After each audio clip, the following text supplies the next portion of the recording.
Տևոսյան 1 դրոպ 3 բնակելի համալիր։ Քո երազանքի բնակարանն արդեն պատրաստ է։ Գնիր բնակարան տարաժամկետ վճարման տարբերակով, վայելիր այն ամռանը։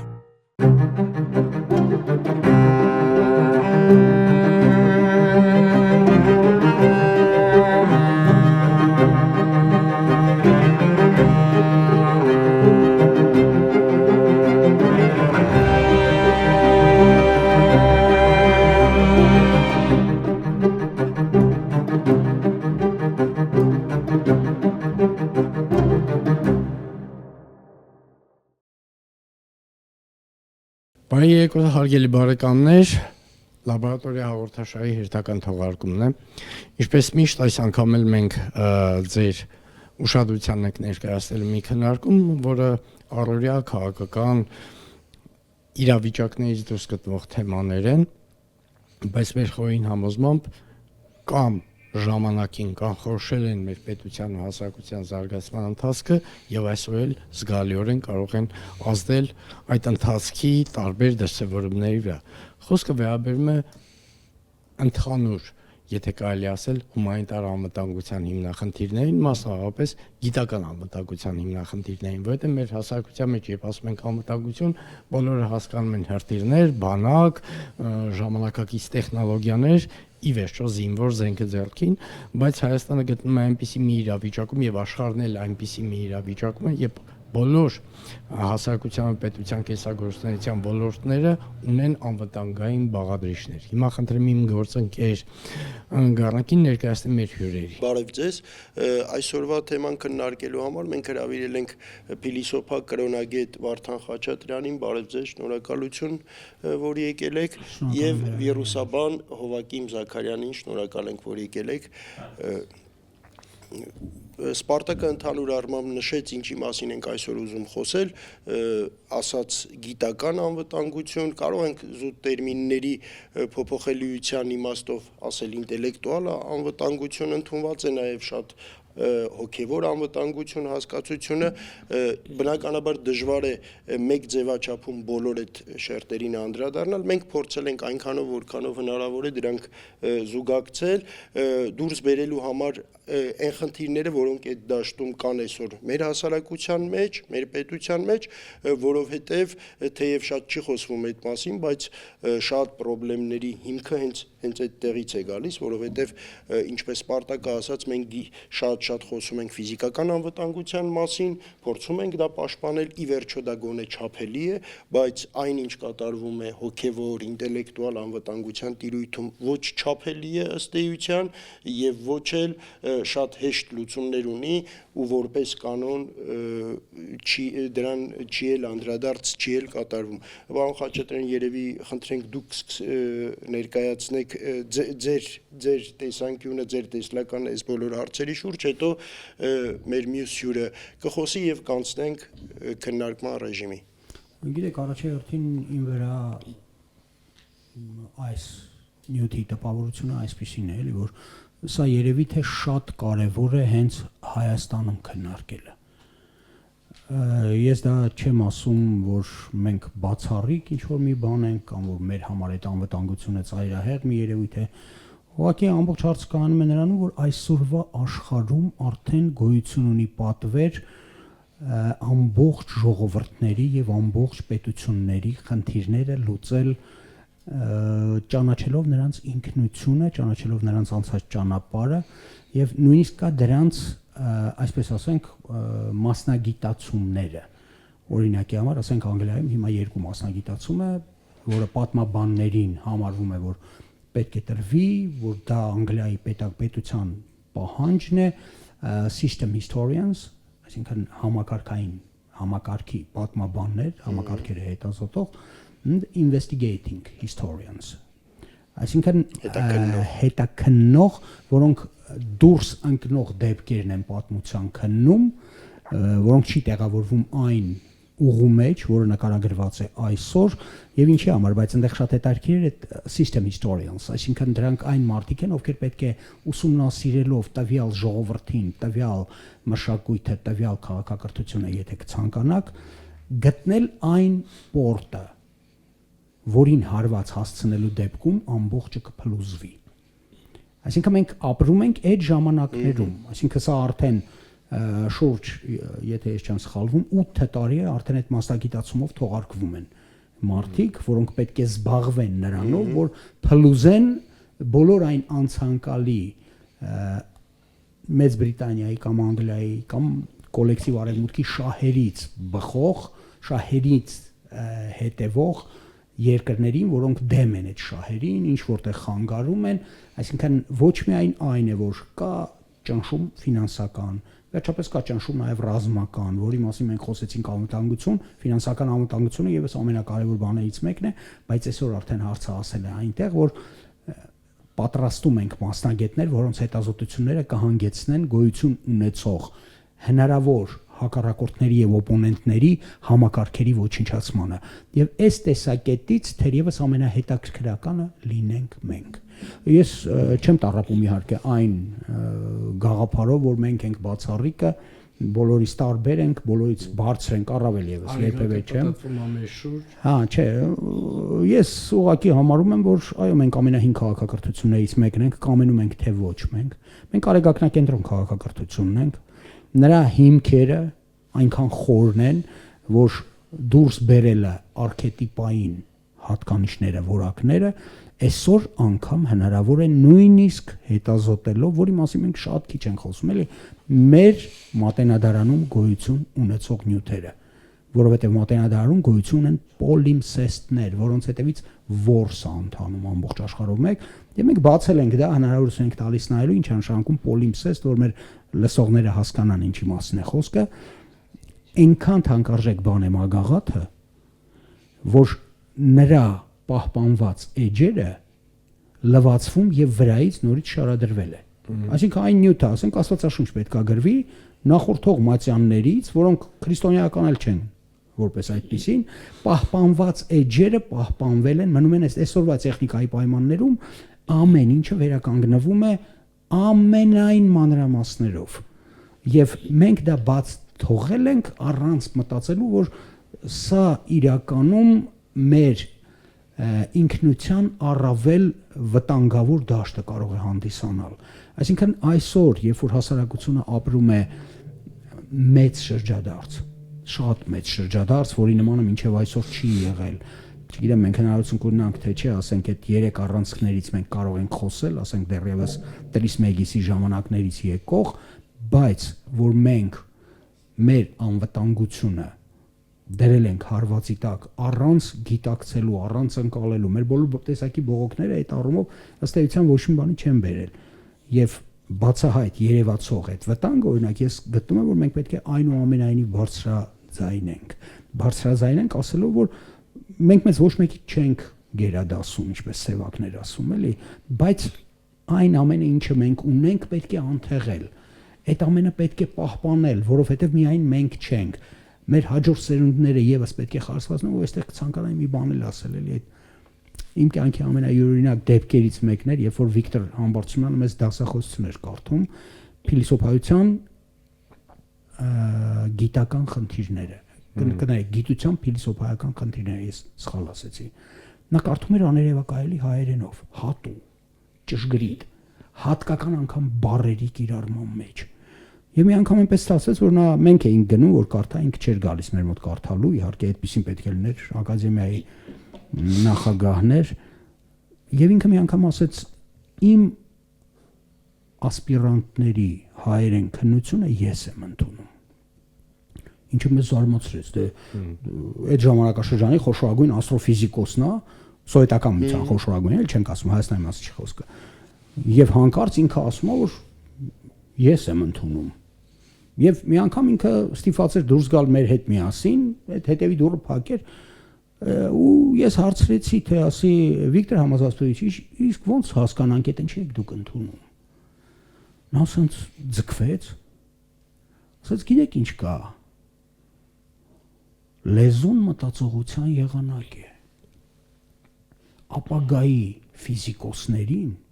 անհրաժեշտ է հայերենը որպես մայրենի լեզու, որպեսզի նրանց մտածողությունը անցնի այն սահմանները, որոնք պարտադրված են համաշխարհային լեզուներով։ Ապագային պետք են լինելու հայերենը իմ կարգի տիրապետողները, այսինքն նա համոզված էր, որ իր այդ մեծ աշխարհի կողմից որպես հանճար գնահատվող ուղեղը արդյունքն էր այդ հայկական բառ ու բանի, որին ինքը տիրապետում էր այն մակարդակի վրա, որ երբ որ կարդում եմ, այս ամենայն լրջությամբ եմ ասում, ես կարդացել են շատերը Տիգրան Պետրոսյանից սկսած, որ հա էլի փիլիսոփայության ֆակուլտետ գալիս կարդում էր աշխարհի չեմպիոնը շախմատից, բայց միևնույնն է նրա կարդացածը դա ապացույցն էր այս խոսքերի, որ մենք խնդիր ունենք այդտեղ։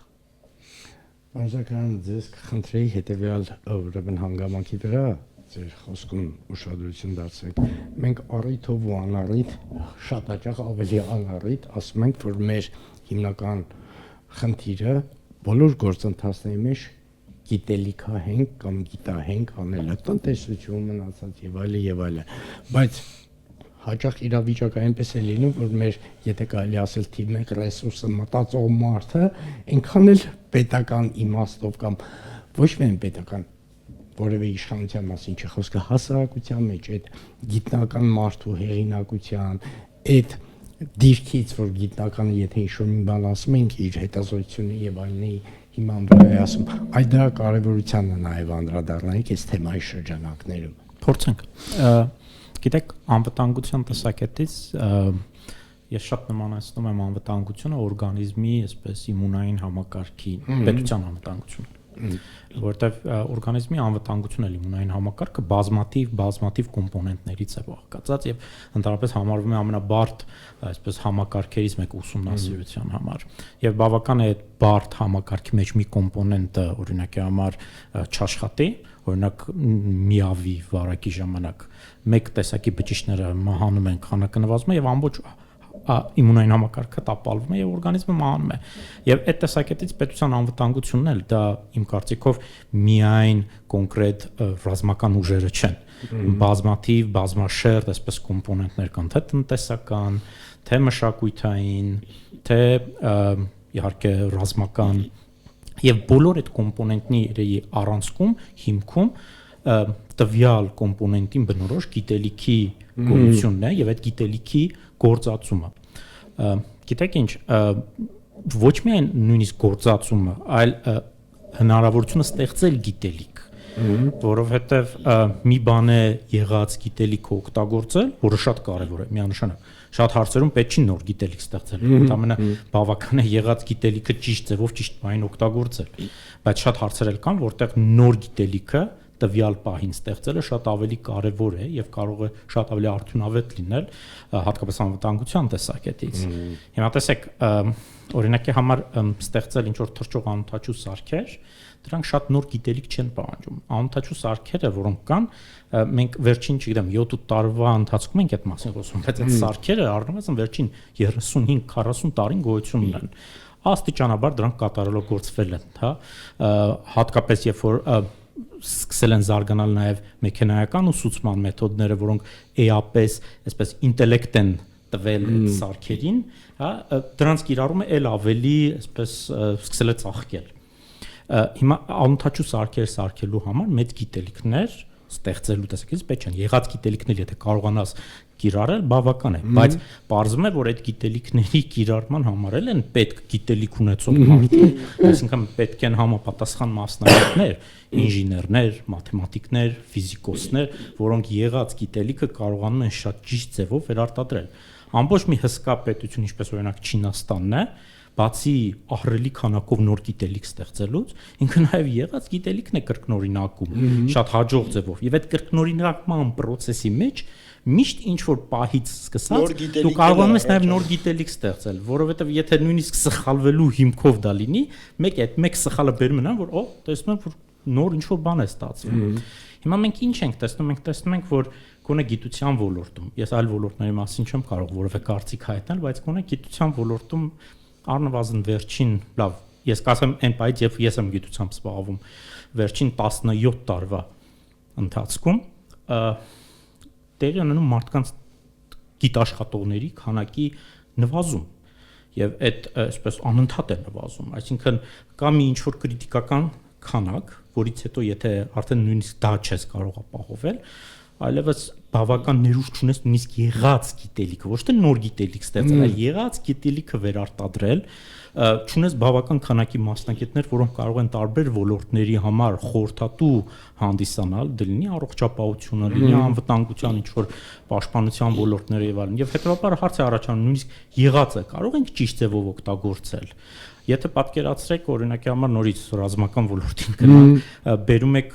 1000 հատ անօթաչու թռչող սարքեր, լավ, ունեք մասնագետներ, որ այդ թռչող սարքերի հետ ճիշտ ձևով կաշխատեն, ինժեներներ եւ այլն։ Մենք տեսնում ենք, որ թվականակի նվազումը գիտության ոլորտում իհարկե բերելու է նրան, որ ոչ միայն գիտելիք չի ստեղծվելու մրցունակ գիտելիք,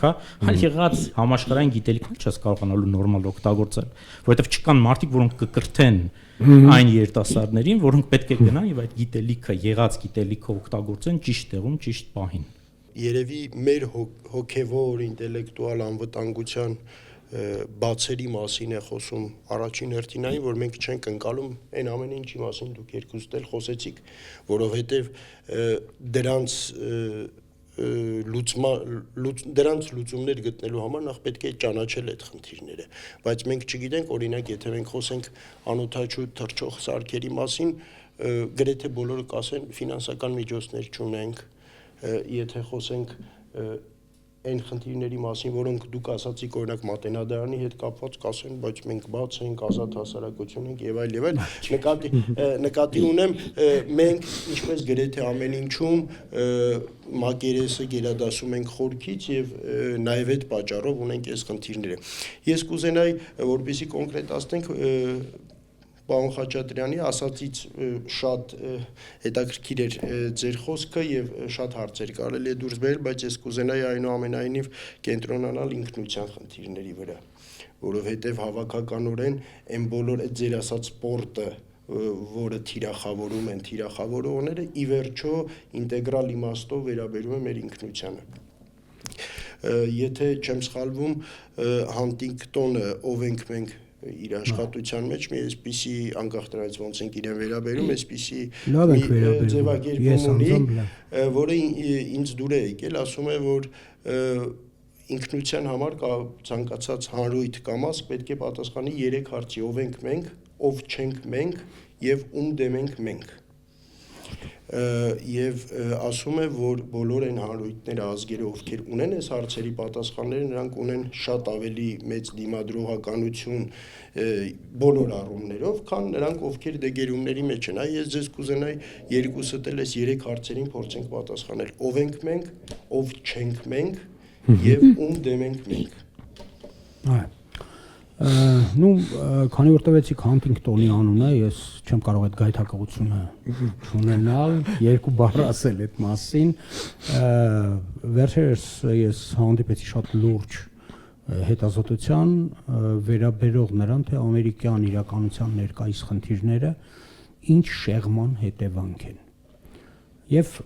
շեղումը շատ յուրօրինակ էր։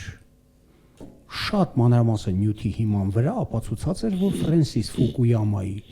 եւ Հանտինգտոնի միջև ընթանում էր ընտրության գործընթաց ամերիկյան հասարակության ներսում։ Այսինքն մի կողմից Հանտինգտոնն է պատմության ավարտը, մյուս կողմից այդ մեծ բանավեճը։ Պատմության ավարտը։ Այախբեր, պատմության ավարտը որպես այդպեսին նա ինքը պրիմիտիվիզմ է տեղով, որովհետեւ պատմությունը ավարտ չունի, առավել եւս երբ որ միակ բանը, որը սովորեցնում է պատմությունը, դա այն է, որ ոչինչ չի սովորեցնում։ Ուրեմն ավարտ ոչ կարող է ունենալ, ոչ էլ ունենալու է իրականում ավարտ։ Բայց Հանտինգտոնի ասածն ինչ էր, որ Ամերիկայի փոփոխությունները, եթե մենք հաշվի չենք առել, որ 16 թվականին Ամերիկայի կենտրոնում են ժամանակ Նյու Յորքում, բոլոր ազգերը գալիս են թափ տալով ազգային դրոշակները, ընկնում են հսկայական մի ձուլման կաթսայի մեջ, որով հայտնի էր Ամերիկան, իհարկե որպես մետալուրգիական երկիր այդ ժամանակ համար 1, ընկնում են եւ այնտեղ տակից դուրս են գալիս Ֆորդի բանվորները իրենց ջինսերով եւ Ամերիկայի դրոշները թափ տալով, որ ամեն ոք ով գալիս է այս մեծ ձուլածով այդ միջավայրում կորցնում է իր ազգային ինքնությունը, դուրս է գալիս որպես ամերիկացի եւ դրանից հետո գալիս է այն պահը, երբ որ բոլորը դառնում են անգլիական սուպ Այսինքն որի գլխավոր բաղադրիչը դա պոմիդորն է, լոլիկը։ 1000 ու մի բան կարելի ավելացնել, պակասացնել, բայց նա անգլիական սուպ է, որովհետև լոլիկը գերակա է նրա մեջ։ Սա եւս անցել է եւ Հանտինգտոնը արդեն բերել է այն պահը, երբ որ ամերիկյան հասարակությունը այսօր հիշեցնում է իրենից սալատ, խորտիկ, որի մեջ ամեն ինչ, որը կա, պետք է ունենա իր համը։ Կարող է արդյոք այսպես գոյատևել եւ նա տալիս է բացառիկ մի ճշգրիտ պատասխան, որ այդ ճիշտ կլիներ, որ Ամերիկան մնար 112-115 միլիոն, միայն այդ դեպքում նա կլիներ ռեզիստանտ արտաքին մարտահրավերների առաջ։ Հիմա ինչ վերաբերում է մեզ, հավատացնում եմ ձեզ, էլի, ես երկար ժամանակ մտածում եմ, թե ես ինչի են թարգմանում, էլի, իլիականը պարբերաբար։ Դե կա, ասենք անգլերեն մի երևի բարձ չի քանի թարգմանություն, էլի, եւ հիմա էլ նույնիսկ թարգմանում են, որովհետև ամեն անգամ փորձում են վերադառնալ արմատներին եւ նրանց մեջ տեսնել այսօրվա խնդիրները, որովհետև նրանց լուծումները եւս այնտեղ կարելի է որոնել։ Դրա համար է թարգմանվում։ Հիմա մեր վիճակը ինչպիսին է ինքնության տեսակետից։ Այո, մենք նորովի պետք է ներկայացնենք հայոց դյուցազներգությունը, հիմքերի հիմքը, Հայկի եւ Բելի առասպելը, հիմքերի հիմքը, վերջապես մենք պետք է բացահայտ ասենք, որ սա ամենաարխայիկ միֆերի թվին է պատկանում, որտեղից սկիզբ է առնում հայոց ինքնությունը, որովհետև կողմերը զուրկ են ձիերից, այսինքն ձին դեռևս ընտելացված չի եւ գոյությունի այդ բացառիկ միֆը, որը ես հիմա ժամանակը չունեմ, որ մանրամասնորեն ներկայացնեմ, թե ինչումն է այնտեղ հայկական ինքնությունը, բայց այդ մարտահրավերը, այդ պատերազմական գործողություններում հարևանների հարգանքը հայերի հանդեպ եւ վերջապես մեր Այբուբենում Մեսրոպ Մաշտոցի օրոք թողնված գիրը հայք անվիճելի կոդային խոսքը մեր բոլոր ժամանակների համար եւ ես զարմանքով տեսա այն ժամանակ որ մի անգամ կանչեցին այդ քննարկմանը մեր զինանշանի քննարկմանը տակի ժապավենի վրա պետքա լինի գիր չգիտեն ինչ գրեն 500-ից ավելի առաջարկ աղը ոչ մեկը չի ես զարմանքով ասի որ ուրիշ բան չկա պետքա հայք գրված լինի ուրիշ բան չկա որովհետև մեր ինքնությունը դրա մեջ է այդ Մաշտոցյան Այբուբենի մեջ է նա այն տառերը մեր որոնք գոյություն ունեն դրանք սիմվոլներ են եւ նրանք պետք է ունենան իրենց անվիճելի մեկնաբանությունը եւ բացի դրանից մեր ինքնությունը կարիքը ունի ոչ միայն սնուցման պատմական արմատներից այլ այդ տեսեք նոր խոսեցինք Չինաստանից, հա, մեր գոլեգան խոսեց Չինաստանից, թե Չինաստանը ինչ է անում, ինչ քանակությամբ է անում, ինչի է կարողանում Չինաստանը անել այդ քանակությամբ։ Նա տարբերվում է բոլոր մյուսներից երկու չափորոշիչով, որը իրանք գիտեն, իրանք կուլտիվացնում են ամեն ինչներ են դնում դրա մեջ, երկու չափորոշիչ՝ կրթության լայնություն, համատարած կրթություն եւ երկրորդը որպես այդպիսին չինացիները համարում են աշխատանքային կուլտուրան, որը պետք է անընդհատ սնուցվի, վերահսկվի եւ հնարավորություն ընձեռի զանգվածային ներառել մարդկանց աշխատանքային կոլեկտիվների մեջ, որովհետեւ հասարակությունը այդ դեպքում կազմակերպված է։ Մենք եւս երևի շատ բան, չնայած հնամենի ժողովուրդ ենք, պետք է ընդօրինակենք այն բացառիկ օրինակներից, որը այսօրվա աշխարհն է մեր առջև դնում։ Խնդրեմ կներեք, ես շատ խոսեցի։ Բանզակայ, միջև դուք այդ Հանտինգտոնի հարցին պատասխանեք մի հարց է։ Երիտասարդ գիտնական եք։ Մարդ ուզում է ռեալիզացվել գիտության մեջ, նույնը վերաբերում արվեստագետներին եւ այլն։ Հայաստանում վերջի տարիներին տեղի ունեցավ մի հետաքրքիր թեկում բնագիտական առարկանայի նկատմամբ հետաքրքրության նվազում ֆիզիկա, քիմիա, մաթեմատիկա, ֆունդամենտալ գիտություններ եւ ավելի շատ դեպի հումանիտար մասնագիտությունների նկատմամբ հետաքրքրության առաջացում, բայց Հայաստանը, եթե պետությունը ուզում է զարգացնել, նաեւ այդ դիսցիպլինների զարգացման խնդիր կա, բայց ինչու՞ է խնդիրը։ Երիտասարդ գիտնականը ուղերձների արտահոսքի այս համաշխարհային գործընթացին շատ դժվար է դիմանալ այդ գայթակղությանը։ Պետությունները սարքում են պլատֆորմներ, որտեղ որ շատ լավ վիրուսաբանը, մաթեմատիկոսը, ֆիզիկոսը հնարավորություն ունի ձեր ասած ոչ միայն այդ գիտելիքներին ծանոթանալու, այլև նոր գիտական product տալու։ Հիմա մեր նման պետությունը ինչ կարող է անել։ Տեսեք, իրականում առաջին հերթին ենթադրում եմ, որ ցանկացած պետություն, անկախ նրանից, մեր մասին ենք խոսում թե ընդհանրապես, եթե ունի որոշակի գաղափարախոսություն, որի շուրջ իր հասարակությունը կոնսոլիդացվել է, որոշակի այսպես ծրագրավորում ապագայի։ Մենք խոսեցինք նոր Չինաստանի մասին ենք խոսում, բայց Չինաստանի կարծում եմ իր հարևան նույն Հնդկաստանից տարբերակող կարևորագույն գործոններից մեկը այն է, որ այդ մարդիկ կարողանում են պլանավորել։ Մենք այդ պլանավորում հասկացողությունից շատ վախենում ենք, կամ այսպես ասում ենք, այդ պլանավորումը այդ ԽՍՀՄ-ից մնացած վատ բան է, հա, բայց պլանավորումը առանց 21-րդ դարում պլանավորումը որևէ բան հնարավոր չի անել։ Եվ եթե պետությունը ունի հստակ պլանավորում հետագա 15-20 տարվա գոնե կտրվածքով, խոսքը 5 տարվա կտրվածքով նախընտրական խոստումների ինչ որ բուկլետի մասին չի, հա։ Այդ պարագայում շատ սպասելի է, չէ՞, որ ինչ որ կարևորագույն մասնագիտություններ, որ մենք համարում ենք կարևորագույն, այսպես եթե բացի թողի վիճակում են, կփոփոխվի, մի օր լավ կլինի, մի օր վատ կլինի, մի 3 տարի կարող է հետաքրքրություն ինչ որ պատճառներից ելնելով լինի, օրինակ հիմա ծրագրավորողների աշխատանքը բարձրատրվող է, դրա համար մաթեմատիկների կամ ֆիզիկում ինչ որ խնդիր չկա ընդունվողների, կենսաբանների կարիք չկա, դրա համար գյուղ ագրարային համալսարանում ընդհանրապես տարիներ շարունակ խնդիր կա, դե որովհետև գյուղատնտեսությունը վերադառնում ենք ֆեոդալական ժամանակներին։ Մեզ ինչի համար է պետք ունենալ լավ անասնաբուժներ, ունենալ ագրոնոմներ, տեխնիկներ, չէ՞։ Մելորատորների։ Բայց սա խոսում են մասին, որ ամեն ինչ տրված է քաոտիկ այսպես վիճակին, պետությունը որևէ բան չի պլանավորում 15-20 տարվա կտրվածքով, ասում է դե շուկայական հարաբերություններն են, շուկան կհսկի ամեն ինչ, կկարգավորի ամեն ինչ։ Այո, դե պետությունը շուկայական հարաբերությունների հիման վրա մի ձև կզարգանա։ Լավ, բայց մենք տեսնում ենք, որ նույնիսկ այդ շուկայական հարաբերությունների, ուրեմն, այսպես տրամաբանության շրջանակում զարգանում, հարստանում եւ հաջողության են հասնում նրանք, որոնք առնվազն տասնյակ քայլեր կարողանում են պլանավորել, կարողանում են մրցունակ տնտեսություն ստեղծել։ Հիմա եթե գանք ձեր հարցին, թե ով ենք մենք, ով չենք մենք եւ ում դեմ ենք կամ ով է մեր դեմ, հա, ես շատ դժվար է փիլիսոփայից հետո պատասխանել այդ հարցերին, բայց կարող եմ ասել ով չենք մենք հաստատ, հա։ Մենք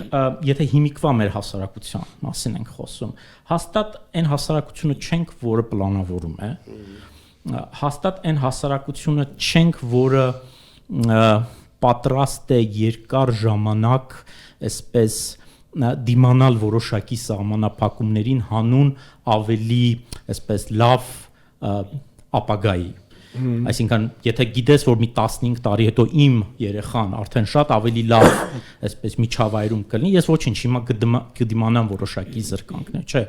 Մեզ հիմա է պետք, հա, ամեն ինչ հենց հիմա ստանանք։ Գիտեք, միշտ ասում են, որ մենք աշխատասեր ենք, անհատների մակարդակով միգուցե իրոք շատ աշխատասեր ենք, բայց որպես հավաքական աշխատասեր հասարակություն ես չեմ վստահ չեմ, որ այդպես է, հա։ Եվ դրանից բխող բոլոր այսպես մանր կենցաղային այսպես մինուսները, որոնք իրար վրա կուտակվելով բերում են նրան, որ տեսնում ենք, թե ինչ վիճակում ենք մենք հիմա գտնվում ընդհանուր առմամբ։ Եվ ովքեր են մեզ դեմ կամ մենք ենք ում դեմ, դե պատմականորեն մենք տեսնում ենք ովքեր են մեզ դեմը։ Այսինքն վերջին առնվազն մի քանի 100 տարվա ընթացքում ոնց որ հիմնական թշնամիները նույնն են մնացել, տեսնում ենք իրենց որոշակի զարգացումները եւ հասարակության եւ իրենց պետությունների առնվազն մակարդակով եւ հասկանում ենք, որ այն ինչ որ առաջ մենք այսպես ծաղրի էինք ենթարկում կամ այսպես մատերի արանքով էինք նայում, պարզվում է այդքան էլ այն իրականությունը չի, որում իրենք եւ մենք ենք գտնվում։ Եվ միգուցե նաեւ այդ պարագայում լավ կլինի մի փոքր ինքնակննադատաբար նաեւ ինքներս մեզ վերաբերվենք, հասկանալով որոնք են մեր բացերը, որտեղ մենք իրոք լուրջ աշխատանքներ ունենք անել, որտեղ ենք պարտվում, որտեղ ենք մենք ամենօրյա հարցում այսպես զիջում, որովհետեւ պարտությունը դա միայն ռազմի դաշտում տեղի ունեցած իրավիճակի հաստատումը չի։ չէ, պարտությունը դա եթե պետության պարտության մասն ենք խոսում, դա ցանկ տարբեր մասշտաբների, տարբեր շերտերի հավաքական ձախողման արդյունքն է։ Համակարգի ձախողման չէ, վերջի պատերազմում ոչ թե միայն բանակներն են պատերազմում։ Պարոն Զաքարյանը մեր զրույցի համար շատ լավ մոդելավորում ակամայից առաջարկեց, որը ես փորձեմ ասել, հա։ Դուք համեմատեցիք հասարակությունը եւ պետությունը օրգանիզմի հետ եւ այդ իմաստով նաեւ խոցելիությունը օրգանիզմի վարակների, վիրուսների, հա, հասկանալի է փոխաբերական իմաստով, քիչ առաջ խոսեցիք գաղափարախոսությունների մասին եւ գայթակղությունը մեծ էր ձեզ ընդհատելու, բայց զսպեցի եւ չընդհատեցի, հիմա մեզ առաջարկվում է շատ ինտենսիվ եւ շատ կոպիտ կերպով նոր ինչ-որ ինկուբատորում մշակված գաղափարախոսություն չէ, իրական Հայաստան անունով կամ անունը կարևոր չէ։ Այսինքն ձեր ասած կոնցեպտով կամ սխեմայով այդ համակարգ օրգանիզմը փորձ է արվում շատ արհեստական վարակով վարակել։ Եվ դուք խոսեցիք նաև պլանավորման մասին, պարոն Խաչատրյանը եւս չինացիների մասին խոսելից դա ասեց եւ տեսլականի մասին խոսեցիք։ Չեմ հիշում որտեղ եմ կարդացել, բայց էլի դուրս շատ եկել է մի արտահայտություն, որ տեսլականը իշխանություն է եւ իշխանությունը տեսլական է։ Հիմա այս իմաստով ինչ տեսլական ունենք մենք մեր թեմայի շրջանակներում եւ խոստովանենք նաեւ, որ այլընտրանքային տեսլական չունենալով մենք կարծես թե ապրում ենք իրականությունում, որում այսօրվա իշխանությունը բառի լայն իմաստով անտեսլական իշխանությունը, անգաղափար իշխանությունը ինքը չունենալով այլընտրանք եւ ունենալով օրակարգ թելադրելու գրեթե մենաշնորային հնարավորություններ դրա բերումով այդ անտեսլականությունը հանդես է գալիս որպես տեսլական, ինչը գուցե նաև այսօրվա այս չերևացող խնդիրների պատճառներից է։ Ուրեմն կպատասխանեն այդ հարցին մի փոքր ռեմարկ էլի չինացիների հետ կապված, որը իդեպ վերաբերում է թե Ճապոնիային, թե Կորեային։ Ուրեմն 80-ականների վերջից իրենք հետազոտեցին իրենց տվյալներով, հանգեցին մի հետաքրքիր ֆենոմենի։ Այն եղած դուք որ նշում եք, չէ, եղած գիտելիքի վրա ավելացնելու խնդիր կարծես թե չունեն, բայց նոր գաղափար, նոր գիտական product արտադրելու խնդիր ունեն։ Եվ ինչն է հետաքրքիր, ասացին, որ պատճառներից մեկը ինչու՞մ է։ Արկածային գրականություն, adventure, հասկացություն ասիական այդ երկրներում գրեթե չկա։ Եվ դրեցին պետական մակարդակով սկսեցին թարգմանել Ժյուլ Վերն, Թոմ Սոյերի արկածների, այսինքն երեխայի մեջ փոքր տարիքից սկսած ֆանտազիա զարգացնելու, ինքնուրույն ինչ-որ նոր լուծումներ գտնելու, անսպասելի բաներ անելու, հակումներ առաջացնել։ Եվ դրա արդյունքը, եթե շատ կոպիտ ասեք, այդ թարգմանված գրականության արդյունքը 2 տասնամյակ հետո այդ երեխաները դարձան գիտության առաջատարներ եւ տեխնոլոգիական միանգամից հսկայական թռիչք ապահովեցին։ Փորձեցի իրար կապել բնագիտությունը եւ հումանիտար ոլորտը։ Նայեք, այն որ նոր նշում էիք նոր տեսլականի կամ այդ իրական Հայաստանը որպես տեսլական կամ գաղափարախոսություն ներկայացնելու մասին, գիտեք ինչ, ինձ թվում է ներկա իշխանությունների որևէ մի հայտարարություն, վարկ, բուկլետներ, ինչ որ այսպես որ տարածում են, եւ նրանք անլուրջ բաներ են։ Ես հասկանում եմ ձեր ասածը, չէ, ես հասկանում եմ։ Հարցնում էի զուտ համակարգի եւ վիրուսի երբ որ հասարակության մեջ գաղափարական վակուում է առաջանում, գաղափարախոսության, գաղափարական, հա, ինչ աղբասես այնտեղ կարելի է լցնել։ Եվ դրա ամենավառ օրինակներից մեկը ենթադրում եմ նաև աղանդների տարածումն է։ Աղանդները տարածվում են այնտեղ, որտեղ կա դրա համար գաղափարախոսական դատարկություն, հա, երբ որ կա շատ վատ սոցիալական, այսպես ծանր իրավիճակ, միշտ կարելի է այսպես աղանդավորական գաղափարախոսությունները արագ տարածել։ Նույնն էլ մնացած այլ տեսակի ինչ որ կիսապոպուլիստական կամ պոպուլիստական այսպես գաղափարությունները, եթե դատարկ է դաշտը, ամեն ինչ էլ կարելի է տարածել այնտեղ, հա, այդ իրական Հայաստան, չգիտեմ, պատմական Հայաստան, նմանատիպ բաները բնականաբար դրանք ոչ մի գաղափարախոսություն էլ չեն։ այսօրվա իշխանությունները ես համարում եմ, որ միակ ամենաանկեղծ բանը այսօրվա իշխանություններից, որ ես վերջին 7 տարվա մեջ լսել եմ, դա այն էր, երբ որ ներկա վարչապետը ազգային ժողովում դեռ միջև պատերազմը շատ հպարտ ասում էր, որ իրանք ոչ մի իզմեր չունեցող քաղաքական ուժ են, դա ամենափայլուն դրսևորում է իրենց։ Իրենք այսպես ժամանակի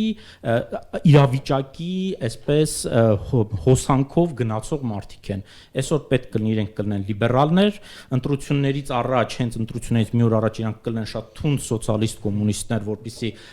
ժողովրդի հատկապես աղքատ մասի այսպես ձայները տանեն, հաջորդ օրը պետք կլինի հարկային ամենախիստ քաղաքականությունը լիբերալ այսպես կտանեն եւ իրենք չունեն որևէ գաղափարախոսական հենք, հա, հետո իրանցից դուրս ծնված ցանկացած գաղափարախոսություն դատարկություն է իրականում, հա, ուրիշ բան որ դրան հակադարձող այլընտրանքը չկա։ Սա է ողբերգությունը մեր իրավիճակում, երբ որ դու դա այդ տրաֆարետ ես դարձնում, դա այդ բուկլետներն ես թափ տալի խաղաղության խաչմերուկ եւ դրան հակազդող որևէ լուրջ գաղափարախոսական այսպես շարժում, հա, ընդդիմություն դրան չկա, բնականաբար դու ես հաջողելու։ Ցանկացած հարցում դու ես հաջողելու, հա, սրանք կլինեն թե ուրիշները։ Սա է խնդիրը, որ մենք լուրջ գաղափարախոսական այսպես կոլապսի մեջ ենք գտնվում, առնվազն վերջին մի քանի տասնամյակում, երբ որ խորհրդային միությունը իր լավ թե վատ գաղափարախոսությամբ փլուզվեց, դրա տեղը ոչ մի բան չեկավ եւ չլցրեց։ Այսինքն դրա տեղը կոնկրետ Հայաստանում որ գաղափարախոսությունը զբաղեցրեց։ Ես չգիտեմ, առնվազն գոնե իմ գիտակցական կյանքի այն հատվածը, որը ես եմ ապրում, ես այնտեղ որևէ գաղափարախոսություն չեմ տեսել, որը մարդկանց կկարողանար այսպես կոնսոլիդացնել, որի շուրջ մարդիկ կհավատային, պատրաստ կլինեին դրա համար որոշակի այսպես գործողություններ անել, զրկանքներ կրել, դիմանալ, բայց հետագայում հասնել ինչ-որ լավ նպատակների։ Դա չի եղել, գոնե ես չեմ տեսել լավ։ Հա։ Գիտեք, մի երբ որ մենք շատ երկար խոսում ենք, ասենք, ինչ որ մի բանի մասին, ի հայտ են գալիս նաև նոր պատկերացումներ, էլի, ես ինչքան հասկանում եմ, բայց կցանկանայի այստեղ շեշտադրումը կատարել ուրիշ բանի վրա, էլի։ Երբ որ խոսում ենք իշխանությունից, պետք չի էլի նրանց իմ կարծիքով, պետք չի պատկերացնել, որ իշխանությունը դա մի ինչ որ վերբնական բան է, որը հնարավորությունների տեսակետից աներևակայելի է։ Ինչպես ասում են, կա շատ կոպիտ ձևակերպում, որը ես համարում եմ միգուցե կոպիտ, միգուցե մի քիչ էլ ցինիկ, բայց ճշմարտացի։ Իշխանությունը բռնության օրինականացված հնարավորություն է։ Այսինքն, երբ որ դու օրինական բռնություն ես կարողանում ծավալել, դա էլ հենց կոչվում է իշխանություն։ Գլխավոր որակը դա է Նապոլեոնյան ժամանակներից ինքնաձևակերպողը շատ հետաքրքիր է, բայց ժամանակ չկա, որ ես հիմա մանրամասն ինչու էր Նապոլեոնը ասում դա, այո, յուրաքանչյուր մեկը ով վերցնում է իշխանությունը եւ առավել եւս երբ որ վերցնում է առանց պատկերացնելու իշխանությունը ինչ է, առանց պատկերացնելու իշխանության լծակները ինչքանով կարող են շարժվել եւ որ ուղղությամբ կարող են շարժվել, նա վաղ թե ուշ կանգնելու է փաստի առաջ, որ ինքը էֆեկտիվ իշխանություն հասարակության համար չի կարող ձևավորել։ Առավել եւս, երբ որ այդ էֆեկտիվ իշխանությունը ձևավորվում է պայքարի մեջ։ Այդ պայքարը չի եղել մեր մոտ։ Հավատացնում եմ ձեզ։ Ժամանակին, երբ որ բոլշևիկներն եկան իշխանության, նրանց կառավարությունը գրել էր աշխարհում ամենամեծ քանակի գրքերը։ Ոչ մեկը բոլշևիկների չափ գրքեր չէր գրել։ Այս մարդիկ տեսաբան էին, անցան իրենց ամբողջ արյունոտ ճանապարհով, զոհերով, համարյա թե համակենտրոնացման ճամբարներով եւ այլնով, բայց այնուամենայնիվ դրանք մոտիվացված եւ տեսլական ունեցող մարդիկ էին։ Կարող է ինչ որտեղ տատանվող, ինչ որտեղ շատ ավելի կոշտ, ինչպես ասենք օրինակի համար Տրոցկին, հա, որ գյուղացիությունը պետք է վերանա, որովհետև գյուղացին պետք է արտադրի այն ամենը, ինչը շուկայում պետք է իրականացնի, շուկայում գոյություն ունեցող առևտուրը որպես այդպիսին վերածնում է եւ ամեն վարքյան արտադրում կապիտալիզմը մեր դասակարգային ճշտամուն։ Ուրեմն գյուղացիությունը պետք է վերանա։ Իհարկե դա աբսուրդ է, բայց այնուամենայնիվ այդ մարդիկ ունեին դա։ Հիմա մեր մոտ հակառակն է, հավատացնում եմ ձեզ։ Այսինքն մեր մոտ էլ ինչ է, մեր մոտ բարբերաբար ասում են շուկան ինչ որ հարց կլուծի։ Շուկայի աներևույթ ձեռքը կկարգավորի բոլոր հարաբերությունները, շուկան ի վիճակի չի եւ չի կարգավորվում։ Հիմա մի հատ գնանք հարցնենք որևէ կապիտալիստի, որևէ սեփականատիրոջ, որը ունեցել է հաջողություն, դու ձգտում ես մրցության շուկայում, թե մոնոպոլիայի։ Հավատացնում եմ ձեզ, նա կասի մոնոպոլիայի։ Ինչ մրցություն։ Ինչ անշանակում անընդհատ իմ աշխատածը ես դնեմ հարցականի տակ, կարող է մի օր ցոլոն գա, ավելի տաղանդավոր լինի ինձնից, մի օր վզգոն գա, ինչ որ ֆինանսական միջոցներ ունենա եւ իմ ձեռքից վերցնի ամեն ինչ։ Ես ձգտելու եմ ինչի։ Մոնոպոլիայի։ Եվ որպես մոնոպոլիստ ես հանձնելու եմ իմ մոնոպոլիաները պահելու համար իմ երկիրը արտաքին թելադրանքի, որովհետև իմ երկրում գոյություն ունեցող փողի արտադրությունը եւ վերարտադրությունը չի համապատասխանում, որ ես լինեմ անկախ։ Իսկ արտաքին աշխարհի համար դա ամենապատկերացնելի բանն է։ Այսինքն դու արդեն գործ չունես զանգվածների հետ, դու գործ ունես մի քանի մարդու հետ, որոնք ունեն աշխատատեղերի հսկա քանակություն։ Նրանց շեղումը երկիրը տանում է այն հունով, որով քեզ պետք է։ Այսինքն ժամանակն եկել է, որ մենք մոռանանք թելադրանքի այն տարբերակները, որոնցով մինչև այսօր խոսում են, որ հա դե ուղարկում են լրտեսներին, ուղարկում են 1001-ին, որոնք գալիս են այստեղ, նստում են ինչ-որ տեղ, որոշումներ են կայացնում, ռեզիդենտներ են, են։ Այսօրվա աշխարհը հրաժարվել է արդեն դրանից։ Այսօրվա աշխարհում կա ֆինանսական կառավարում, որը իրականացվում է։ Այսօրվա աշխարհում գոյություն ունի օլիգոպոլիաների հաշվին երկրի հնարավոր ուղեցրի շեղում ըստ սյուզերենի ցանկության։ Դա վիճելի խնդիրներ չեն։ Աշխարհը արդեն պարուրված է հսկայական մալուխներով բանկային ցանցերի, հսկայական մալուխներով ինֆորմացիոն ցանցերի եւ այլնի։ Մենք այսօր ժամանակը չունենք դա այն շատ մանրամասն խոսելու, բայց նշեմ, որ երբ որ մենք խոսում ենք այն մասին, թե իսկ ինչ պետք է անի մեր իշխանությունը, այո, իշխանությունը պետք է մի բան ամենակարևորը, որ անի դաստիարակի սերունդ, որը պատմական անցման պահին պողպատե ձեռքերով կբռնի Հայաստանի Հանրապետություն կոչված նավի ղեկը եւ դուրս կբերի նրան ալեկոծությունից։ Մենք արել ենք դա։ Արդյոք այն իշխանությունները, որոնք եկել են, թողնենք այսօրվա իշխանությանը, Լևոն Տեր-Պետրոսյանից սկսած, վերջացրած Նիկոլ Փաշինյանով, արդյոք ստեղծել են այն երիտասարդ կադրերը, որոնք ալեկոծության ժամանակ դուրս կգան ու կբռնեն, որովհետև ծերացած ձեռքերը իզորու չեն լինելու պահել այդ ղեկը։ Մենք այդ բանը չենք արել։ Եվ երբ որ մենք այսօր խոսում ենք, դրա հետ կապված տասնյակ հարցեր կան, որ արժի տասնյակ այսպիսի հաղորդումներ անել եւ վերջին հաշվով հրապարակել դրանց չոր մնացորդը։ Այսինքն աշտով սուխոմաստատ կետը։ Այսինքն ռեզյումե տանք։ Այո, ռեզյումե տանք եւ այդ ամենը հասու դարձնենք մարդկանց, որ եթե չկա սա չի լինելու։ Ժողովուրդ Եթե Սուխոյի աստատիկի տրամաբանությամբ ուղակի ֆիքսենք, պիտի երևի հանուն ազնվությամբ, պիտի ասենք, որ անկախ բոլոր խնդիրներից եւ նաեւ պարոն Զաքարյանը, որ ասեց սովետական միությունից հետո ինչ գաղափարախոսություն է ստեղծվել, հիմա չենք քննարկում ինչ է ստեղծվել կամ ինչ չի եղել, բայց ամեն դեպքում մենք մի քանի 100 տարվա մեջ առաջի անգամ չենք պարտվել պատերազմում, հաղթել ենք, հա, Արցախ ա եղել, հետոյի երկու իշխանություններն էլ լավ, վատ, բոլոր խնդիրներով այդ պահել ենք, ես նկատի ունեմ, որ ամեն դեպքում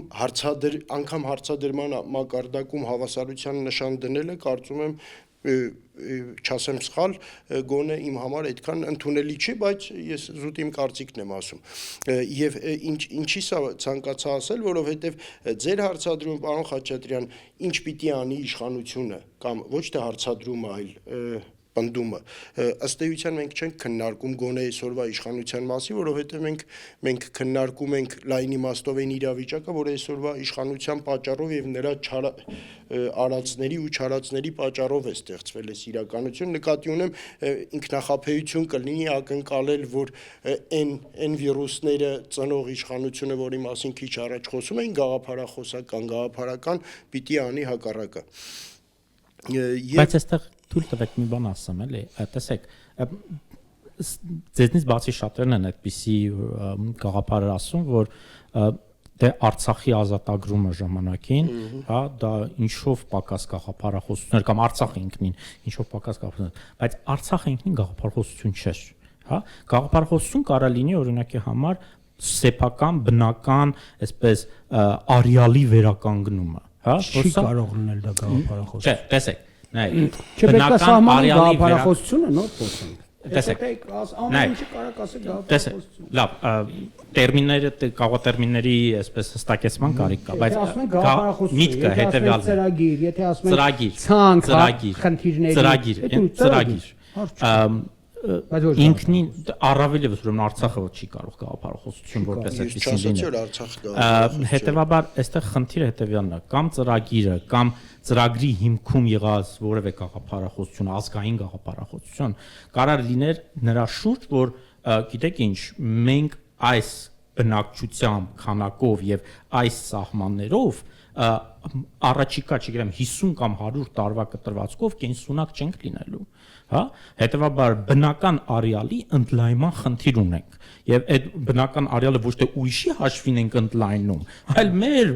արիալին ենք վերականգնում ենք մեր բնական այսպես տարածքները, որտեղ մենք պատմականորեն գոյություն ենք ունեցել հազարամյակներ շարունակ, որտեղ սա մեր ժողովրդի ազգի անվտանգության խնդիրն է։ Հիմա կարող է արդյոք գաղափարախոսության հիմքում լինել ազգային անվտանգությունը, ազգի անվտանգությունը, ենթադրում եմ կարող է, հա, բայց այդ պարագայում ամբողջ պետությունը այլ սկզբունքով է պետք կառուցել, հա, այսինքն օրինակ ինձ համար շատ ավելի ընկալելի է, երբ որ դու պետություն ես կառուցում, այսպես ամրոցի սկզբունքով, որ դու պաշարված ես, հա, եւ հետեւաբար ամբողջ պետական համակարգը եւ ամբողջ պետությունը եւ հասարակությունը կառուցում ես պաշտպանվելու, պատրաստվելու համար, որ ցանկացած պահի կարող են որոշ քո հարևանները քո հանդեպ ոտնձգություն անել եւ պետությունը միշտ պետք է պատրաստ լինի եւ հարմար իրավիճակում նաև պատրաստ լինի ընդլայնել իր ամրոցի սահմանները։ Տեսեք, մենք հիմա դա տեսնում ենք Իսրայելի օրինակով, չէ՞։ Մենք կարող ենք Իսրայել պետությունը չընդունել, չսիրել եւ այլն, հա։ Բայց ինչ է անում Իսրայելը։ Նա տեսավ, հարմար իդեալական պահ է, Սիրիայում խառը իրավիճակ է, չկա այնտեղ նորմալ իշխանություն, զորք է մտցնում, մի քիչ էլ է տարածք վերցնում, մի 50 տարի առաջ Գոլանի բարձունքները վերցրել։ Հիմա մի քիչ էլ կվերցնեն։ Վաղը պետք լինի եւս մի քանի հազար կիլոմետր կվերցնեն, որտեվ դա բխում է իր ժողովրդի եւ իր պետության անվտանգությունից։ Հիմա սա գաղափարախոսությանը երևի մոտ մի բան է, հա, եթե կարող է սահմանումը հետագայում տակ ավելի པարզ լինի, հա, բայց Արցախը ինքնին չէր կարող լինել այսպես համախմբող գաղափարախոսություն։ Արցախը ինչ որ process-ի մի մասն էր ընդամենը։ Ընդ որում իմ կարծիքով անավարտ process-ի մասն էր։ Մենք առաջի փուլը ավարտեցինք շատ հաջող, պետք է շարունակել process-ը զարգացնել, խոսք անպայման չի գնում դաշտում նորից պատերազմելու մասին, հա։ Բայց տեսեք, ես գոնե վերջին լավ 20 տարին, 25 տարին, ինչ ես հիշում եմ եւ ակտիվ հետևել եմ, մենք ապրում էինք մի միջավայրում, որտեղ ամեն կերպ ասում էինք, որ դե չէ, մենք չենք ուզում թշնամություն անել, ադրբեջանցիները մեր թշնամիները չեն։ Մենք խաղաղություն ենք ուզում ենք խաղաղ ապրենք, բայց հակառակն է միշտ ասում։ Ինքը չի ասում, որ քո հետ ուզում է խաղաղություն, հակառակ ինքը ասում է սա իմ թշնամին է եւ ես կհանգստանամ այն ժամանակ, երբ որ սա չի լինի այնտեղ։ Իսկ մենք հակառակ մենք ժողովրդին սերմանում ենք, որ դե չէ, Արցախի հարցը լուծել ենք, վերջ։ Հիմա խաղաղություն ենք ուզում ենք համերաշխ ապրել, վերջը սա է լինելու։ Երբ որ դու իրականությունից փախնում ես, ժողովրդին չես ասում, որ գիտես ինչ, սա քեզ ուզում է մորթի վաղը։ Հետևաբար պատրաստ եղիր։ Ես քեզ պատրաստում եմ վաղը նրան, որ ինքը եթե գա, դու պատրաստ լինես։ Դու ասում ես, չէ, մենք խաղաղություն ենք ուզում։ Վերջը սա է լինելու։ Զարմանալի է, որ սա եղավ վերջում։ Հիմա փորձելով ուրեմն առաջի հայացքից թվացող ուրեմն տարամետ տեսակետներ, բայց խորքի մեջ երկուստ էլ մեր երկու հյուրերն էլ նույն բանն էին ասում։ Տեսեք, ես ներքին համոզմունք ունեմ եւ կարող եմ մաթեմատիկորեն դա բացատրել, բայց ազգային գաղափարախոսություն նրա մասին չի թե մեր պապերը ոնց են ապրել, ինչ լավ են ապրել, ինչ երազներ են ունեցել։ Ազգային գաղափարախոսություն պատասխանում է այն հարցին, թե մենք ոնց ենք ուզում ապրել մեր երեխաներն ու թոռները։ Ու այստեղ շատ ճիշտ դիրքորոշում ներկայացեցին մեր երկու հյուրերն էլ։ Դու պետքա պատասխանես կարևորագույն հարցերին տակ դնելով գաղափարախոսություն, ինչի համար։ Եվ այո, ոչ միայն այսօրվա խնդիրներին պատասխանես, ոչ միայն տեսանելի առաջիկա 5-10 տարվա, այլ դու պետքա բացատրես այնպիսի մի կոդ դնես ձեր ասացի նման, Վարդան ջան, որ երբ որ պատեր առիթը գա, այդ պողպատկել ձեռքերով խելացի տղաները ոչ միայն պահեն են ինչ ունեն, այլև ինչու՞ չէ։ Ուրիշ չենք վերցնում, այն ինչ մերնա բերենք։ Եվ քանի որ մեր հաղորդում արդեն մոտ է ավարտին, ես կխնդրեի այս թեմայի շուրջ ձեր եթե կարելի ասել ամփոփել, որովհետև սա թեմա է, որ ինչքան է խոսենք խոսվի եւ ամփոփել անամփոփելին հնարավորել չի լինելու։ Չէ, դե մենք շատ կխոսենք, ուղղակի ես կբերեմ օրինակը եւ շատ չեմ խորանա դրա մեջ։ Նո, այսպես ասենք, էլի, տեղի ունեցավ բոլորս լավ հիշում ենք 1871 թվականին եղավ պատերազմ Պրուսիայի եւ Ֆրանսիայի միջեւ։ Պրուսիան անսպասելիորեն Ֆրանսիայի մեծամիտ Նապոլեոն III-ի ճորո հայտարարություններից ջախջախեց մի քանի հակառակորդին, ցույց տվեց, որ ոչինչ են, որովհետեւ չեն պատրաստվել պատերազմին։ Կռվել են Աֆրիկայում տարաբնույթ ցեղերի դեմ, որոնք զինված էին նետու աղեղով։ Հիմա եկել են իրենց արժև կանգնած է արդի բանակ, որը գերազանցում է եւ թվով, եւ մարզվածության աստիճանով, տարան հաղթանակ, եկան։ Եվ իմ կողմից շատ հարգված Գերմանիայի կանցլերը Բիսմարկը այդ ժամանակ հայտարարեց, որ չի հաղթել գերմանական զինվորը։ Զինվորը չի հաղթողը։ Հաղթել են երկու մարդ։ Ծխական քահանան եւ դպրոցի ուսուցիչը։ Բայց այդ ժամանակ գաղափարաբանությունը ծայրահեղ լիբերալ գաղափարաբանությունն էր Գերմանիայում։ Տեսեք, դա ազգային գաղափարաբանություն չէր, ազգային հենք էր, հենք։ Այսինքն նա ինչ էր ասում։ Ասում էր, որ այս ամենը արդյունքն է նրա, որ այդ տասնամյակներով արել ենք, գիտությունը բարձրացրել ենք, բանակի մակարդակը փոխել ենք, մոլտկեին դարձրել ենք շտաբի պետ բանակի եւ այլն, եւ մենք հաղթել ենք, իսկ ինչի՞ է մեզ պետք է լիբերալիզմը, որովհետեւ մնացած գերմանացիներին միացնենք մեզ, դառնա մեծ Գերմանիա, այդ մանր պետությունները միանան եւ մենք աշխարհի առաջ եւ առավել եւս Եվրոպայի առաջ հանդես գանք որպես ամենազորեղ նրա երկիրը, բայց տեղի ունեցավ առաջի համաշխարհային պատերազմը, որտեղ Գերմանիան ծայրահեղ պարտություն կրեց, ծայրահեղ ստորացուցիչ։ Եվ այդ ծայրահեղ ստորացուցիչ պարտության արդյունքում նրան պարտադրվեց այնպիսի խաղաղության պայմանագիր, որը չէր կարող չծնել նոր պատերազմ, Ադոլֆ Հիտլեր։ Բայց որ գաղափարախոսության վրա էր Ադոլֆ Հիտլերը։ Ոչ մի լիբերալիզմ։ Անկամ Յալմար Շախտին, խոշորագույն տնտեսագետին հանել ինչ լիբերալիզմ։ Մենք Lebensraum, այսինքն կենսական տարածք ենք փոկում։ Ինչ լիբերալիզմ, ինչ էս, ինչ են։ Եվ առաջ քաշեց նացիոնալ սոցիալիզմը։ Տառացիորեն հակադրված գաղափարախոսություն, բայց այն հենքը, որը կար, ամեն գնով պահպանեց։ Ամեն գնով փոփոխելով թեկուզ, տեսնում ես իմ համար մի քիչ ծիծաղելի բան է, էլի որ Ադոլֆ Հիտլերին ինչ որ հանդես է եկել նախաձեռնությամբ, որ դպրոցներում չպետքա լինեն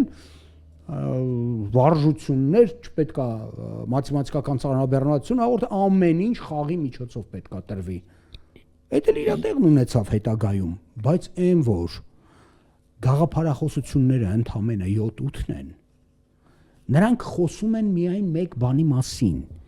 Նրանք խոսում են այն մասին, թե ինչպիսին է այս հասարակությունը, ինչպիսին է նրա մեջ եղած հարաբերությունները ժամանակի եւ տարածության մեջ։ Սրա մասին է խոսակցությունը։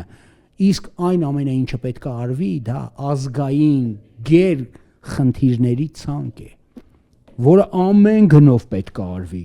Պետք է մենք ունենանք եւ այդ դասատուն, պետք է մենք ունենանք եւ այդ գիտնականը։ Մենք չունենք բան, որը չենք կարող ունենալ, հավատացնում եմ ձեզ։ Ես խոսել եմ մարդկանց հետ, որոնք աշխարհի top 10-ի մեջ են, էլի, հա, գիտնականներ որպես հայերեն չեն տիրապետում։ Չեն տիրապետում։ բայց պատրաստ են գալ այստեղ, մենակ դու իրանց տաս ապրելու տեղ եւ թարգմանիչ։ Դրանք մարդիկ են, որոնք ստանում են անքանակ աշխատավարձեր, բայց ներսում անգամ չտիրապետելով լեզվին, նրանց մեջ մնացել է մի բան։ Միակ սրբությունը իրանց համար, որ այստեղ վերարտադրվում է հայկական մշակույթը։ Եվ բոլորը պատրաստ են ինչ որ զողողության, չեմ ասի որ ինքնազոհության եւ այլնի, բայց ինչ որ զողողության, որը հանցանք է, եթե մեր սերունդը եւ մեզ հաջորդող սերունդները չկարողանան օգտագործել։ Որովհետեւ ոչ մեկին խելացի չեն ասի, չեն անվանի, եթե Բայկալ լճի վրա լաստակին նստած ձեռքը չի գցել, ջուրը չի խմել, ծարավից մահացել է։ Ում կասեն խելացի։ Մենք այդ հնարավորությունները ունենք։ Մենք պետք է լավ պատկերացնենք, որ սուվերենության հարցը ազգային միասնականության մեջ է, որ աշխարհի առաջ պետք է հանդես գա համայն հայ ժողովուրդը, տարբեր երկրներում ապրող, տարբեր երկրներում իր ինտելեկտուալ պոտենցիալը բարձրակարգ անհատներով դրսևորած։ Եվ այդ ժամանակ կտեսնենք թե որտեղ են ձմեռում խեցգետինները ամռանը, ինչպես ասում են։ Ամփոփեք խնդրեմ։ Գիտեք, ենթադրում եմ, որ որևէ նորմալ իշխանության, հա, դեպքում շատ կարևորագույն խնդիր է լինելու առաջին հերթին փոխել ժողովրդի մեջ արդեն ձևավորված որոշակի կարծրատիպերը։ Այն ինչ որ այսօրվա իշխանությունները հակառակ ուղղությամբ միտումնավոր կամ ոչ միտումնավոր չգիտեմ, բայց անում են անընդհատ խեղճություն սերմանելով, այսպես վիճակի, այսպես անելանելիություն սերմանելով, որ դե անելանելի վիճակում ենք, խեղճ ենք, թույլ ենք, սա պետք է կոտրել, հա, որովհետև էլի եմ ասում, պետք է իրատեսական ազնիվ ժողովրդին բացատրել, զորով պարտադրել, հասկացնել, հա, կրթելով, պարտադրելով եւ այլն, որ տեսեք, եթե մենք ուզում ենք շարունակել ապրել մեր հողի վրա, որտեղ ապրում ենք դարեր շարունակ, պետք է ուրեմն միշտ պատրաստվենք վատ իրավիճակներին, հա, եւ հետեւաբար մի քանի խնդիրներ կան լուծելու։ Առաջինը, որ նույնիսկ այս վատ սահմաններով, այս փոքր տարածքի վրա պետք է ամեն գնով շատացնենք մեր քանակը։ Նորից գանք այդ Իսրայելի օրինակին, բայց հակառակ բանով, հա, Պաղեստինի ժամանակին առաջնորդը Արաֆատը ասում էր, չէ, հրյա զինվորին հաղթելու է արաբ կնոջ արգանդը, հա, երեխա ծնելով։ Հիմա սա նույնն է, մենք խնդիր ունենք, բնակչության քանակն է նվազում, 2000 կարծեմ 50, չէ, 2100 թվականի ըստ բանի սպասվող վիճակագրության 2100 թվականին 2 միլիոնից ավելի քիչ մարդ է լինելու Հայաստանում, այսինքն ընդամենը 70 տարի հետո։ Սա պետքա այս պարադիգմը պետքա փոխել։ Տարբերակները շատ քիչ են, պետք է իհարկե ծնելիությունը խրախուսել, բայց նաև ներգաղթ պետք է կազմակերպել։ Հիմա եթե մենք ունենք Սփյուռքում մարդիկ, որոնք իրոք հայրենիքի համար մտածում են եւ հայրենիքի համար այսպես անհանգիստ են, ինչպես եւ վտանգված են։ Նաև գաղութներ ունենք, որոնք վտանգված են։ Հայրենիքը, եթե վտանգվածները չեն։ Պետք է այդ մարդկանց համար ստեղծել պայմաններ հայրենադարձության։ Հայրենադարձություն Հայաստանում մեկ անգամ է եղել խորհրդային միության ժամանակ 45-47 դե 20-ականներից է դեռ եւս եղել ավելի ալիքներով եղել է մի 4 ալիք 20-ական թվականներից սկսած, բայց խորհրդային Իստանբուլի հայերը 24 ոչ սուվերեն են, որ ասում ենք սուվերեն Հայաստան, բայց հայրենադարձություն կազմակերպվել է ոչ սուվերեն Հայաստանում խորհրդային իշխանությունների ժամանակն է դրա մասին մտածել հայրենադարձության եւ իհարկե ինչ որ պահից նորից պետք է վերականգնել են գաղափարախոս այն պետք է գալ նրան այն մտքին, որ մենք մեր բնական արյալը պետք է մեծացնենք։ Սա նորմալ է, սա ինչ որ այլ ուրիշների հաշվին ապրելու մասին չէ, սա մեր ապրելու իրավունքի մասին է, որովհետև մենք կզրկվենք այդ իրավունքից նման սահմանների մեջ։ Դա վաղ թե ուշ լինելու է։ Եթե ուզում ենք դա չլինի, պետք է վերականգնենք մեր բնական սահմանները։ Այդքան։ Ունեցեք ամփոփի ամփոփելը իսկապես դժվար է, ես այդ դժվարությունից խուսափելու համար շատ պայմանավորում ենք, որ այս թեմայով էլի հանդիպումներ ենք ունենալու, մեր հյուրերը կգան հուսամ։ Խնդրեմ, բայց ցանկալի կլներ, որ նաև գրավոր ինչ որ բան լիներ, որը հնարավորություն տար, որ դա ներկայացվի որպես այս ընթացքի արդյունք։ Որովհետև այսպիսի բան ըստ էության մեզանում շատ քիչ է կամ չկա։ Շատ լակոնիկ եթե ամփոփենք, քանի որ մեր թեման անվանել ենք գիտական, ինտելեկտուալ կամ հոգևոր անվտանգություն, ես միշտ խոսափում եմ այդ պետք է անհրաժեշտ է, ձևակերպումներով արտահայտությունից, բայց երևի պիտի այդ բոլոր փոփոխությունները տեղի ունենան առաջին հերթին մեր մտքերում ու հոգիներում, որովհետև այսօրվա իրականությունը, որին շատ հաճախ, շատերս ընդհանրական գնահատական տալիս, ասում ենք, որ մենք չպիտի հանդուրժեինք կամ ինչպես ենք մենք հանդուրժում կամ այսպիսի իրավիճակում ենք, որովհետև հանդուրժում ենք, ի վերջո դա գալիս է այն ամեն ինչից, ինչ որ կատարվում է կամ ինչ որ կատարվել է մեր մտքերում ու հոգիներում։ Այսինքն այդ իմաստով օգտագործեմ հոգևոր անվտանգություն արտահայտությունը, ցավոք սրտի պիտի արձանագրենք, որ այն լրջորեն եթե վտանգված էլ չէ, լրջորեն խոցված է կամ խոցելի տեղեր ունի եւ սա կարեւոր է երևի այն իմաստով, որովհետև միջև չախտորոշենք, չենք կարող լուծումներ գտնել, կարծում եմ չեմ սխալվում ձեր մասնագիտության հարթությունում, եթե դիտարկենք, իսկ պարոն Խաչատրյանի մասնագիտությունների հարթությունում եթե դիտարկենք, ցավոք չենք հասցնի։ Շնորհակալ եմ։ Միջև չհավատանք, չենք հաղթելու։ Պիտի հավատաս, որ Պիտի հավատանք, որ սովորենք, որ հետո էլի հավատանք, եթե ուսուցչի ու քահանայի մոդելով դիտարկենք։ Շնորհակալություն պարոն Նայք մեր հաղորդմանը մասնակցելու համար։ Շնորհակալ եմ հրավերի համար։ Հուսանք էլի կհանդիպենք, ցտեսություն։